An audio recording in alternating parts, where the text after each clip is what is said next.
नमस्कार दोस्तों, मैं Jyotsna Khullar blessings audio team Jaipur से न्यू एनर्जी के 13वें ऑडियो में अनुसंधानकर्ता के बारे में समझेंगे। यह लोग लिंक की तरह होते हैं और इन्होंने ड्युअलिटी को पूरे तरीके से समझकर और उन सभी अनुभवों को इकट्ठा करके वापस फिर से अपनी पूर्व दशा में आने के लिए तैयार हो गए। इस बात को इन लोगों ने समझ लिया कि हमें ऐसा ही करना है। इसी वजह से इन्हें अनुसंधानकर्ता कहते हैं और यही इस समझौते का सारांश है जो हमने पहले ऑडियो में सुना था कि सबके बीच में एक समझौता हुआ है। यह एक ऐसा रास्ता है जो अब तक किसी ने नहीं चुना। इसका अनुभव कैसा होगा किसी को भी नहीं पता था। इस सच को जानने के बाद भी बहुत से लोगों ने नए अनुभव को पाने के लिए आनंद और उत्साह से आगे आकर धरती पर जन्म लेना स्वीकार किया और ये लोग अपना राज्य छोड़कर धरती पर जन्म लेकर आए। इस तरह से इनका एक सर्कल पूरा हो जाता है और इसे ही हम आवृत्ति भी कहते हैं। अब हमको ये समझना है कि जो लोगों ने साहस किया और धरती पर आए उनको ये चीज़ें याद हैं कि वह लोग आग की दीवार पार करके आए थे और उनका अतीत हिल जाएगा जब समझ में आएंगे और उनके कर्म क्षय हो जाएंगे। आग की दीवार को पार करते समय जो उन्होंने मुश्किलें उठाई वह सब घाव मिट जाएंगे। जैसे प्रसव पीड़ा के वक्त जो तकलीफ़ एक माँ उठाती है वह सारी तकलीफ़ अपने बच्चे के चेहरे को देखने पर ख़त्म हो जाती है। उसी तरह शून्य से विश्व की सृष्टि में जो भी दुख था वह धरती पर नया जन्म लेने की वजह से दूर हो गया। इसीलिए सृष्टिकर्ता के रूप में जिन्होंने लोक और विश्व की सृष्टि की वे सभी लोग तैयार होकर आगे आए। इतना महान मौका मिलने पर उसका इस्तेमाल करने के लिए बहुत से लोग बेचैन हुए, लेकिन जो लोग स्वच्छंद रूप से साहस कर सकते हैं वही लोग आगे आए। ऐसे लोग बहुत कम हैं और हम वही लोग हैं। धरती पर आने के लिए जो समझौता हमने किया उसकी वजह से हमारा अतीत हील होगा और आग की दीवार के द्वारा जो हमने दुख उठाया है वह दुख भी हील होगा। शून्य से विश्व की सृष्टि का दुख स्वस्थ होगा और उनका विनाश होगा। ये सब बातें जब हमें पता चली, इन्हीं बातों को जानकर हम आगे बढ़े।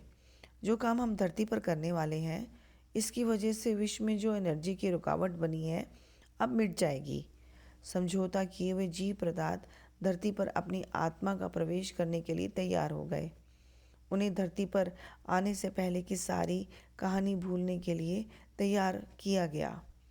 इसीलिए वह सब लड़ाइयों को भूल चुके हैं और आग की दीवार के पड़ाव को भी भूल चुके हैं। हमारा मूल एकत्व राज्य के बारे में है ये भी भूल गए हैं।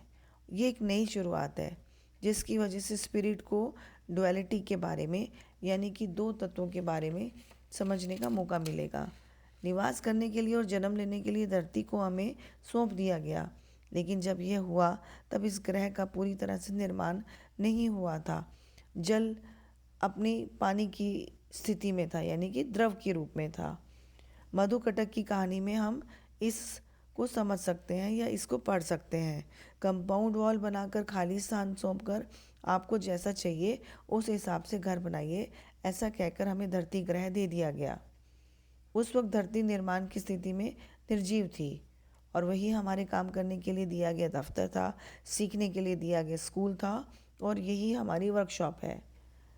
उस वक्त धरती में जान न होने की वजह से निवास योग्य ग्रह बनाने में मुश्किल थी और ऐसी परिस्थिति पहले कभी किसी और ग्रह पर नहीं आई थी। हर ग्रह में निर्माण के काम पूरा होने के बाद ही सब जाते थे, लेकिन सिर्फ हमें ही ऐसा मौका दिया गया। इसे देखकर हम जान सकते हैं कि इस धरती पर जो कार्य होने वाला है कितना साहसी, महान और मूल्यवान है। सच तो यह है कि उस समय में हमारे निवास के लिए हमारे पास कुछ ना होने की वजह से हमें जैसा चाहिए बनाना है। पहले ऐसा होता था कि विश्व में जहाँ ज्ञान हो वो एंजल्स आत्माएं जाती रहती थी। सारा विश्व हमारा घर था। घर के किस कमरे में रहते हो, अगर हमें कोई पूछे तो हम ये कहते थे कि एक ही कमरा क्यों, सारे कमरे मेरे हैं, यानी कि सारे विश्व मेरे हैं और ज़रूरत के हिसाब से हम कमरों में आते जाते हैं, ऐसा हम जवाब देते। लेकिन यहाँ पर इस ग्रह पर हमें छोटे से ग्रह को निवास स्थान बनाना था और कैसा होना चाहिए ये भी हमें नहीं पता था, बस हमें निर्माण करना है। पदार्थ और भौतिकता को जानने का कारण यह था कि अतीत में जितनी तेज़ी से सृष्टि हो रही थी, अब उतनी तेज़ी से सृष्टि नहीं होगी। क्रिया और प्रतिक्रिया भी धीरे धीरे होंगे। कंपन की तेज़ी कम होने की वजह से सबकी तेज़ी कम हो जाएगी।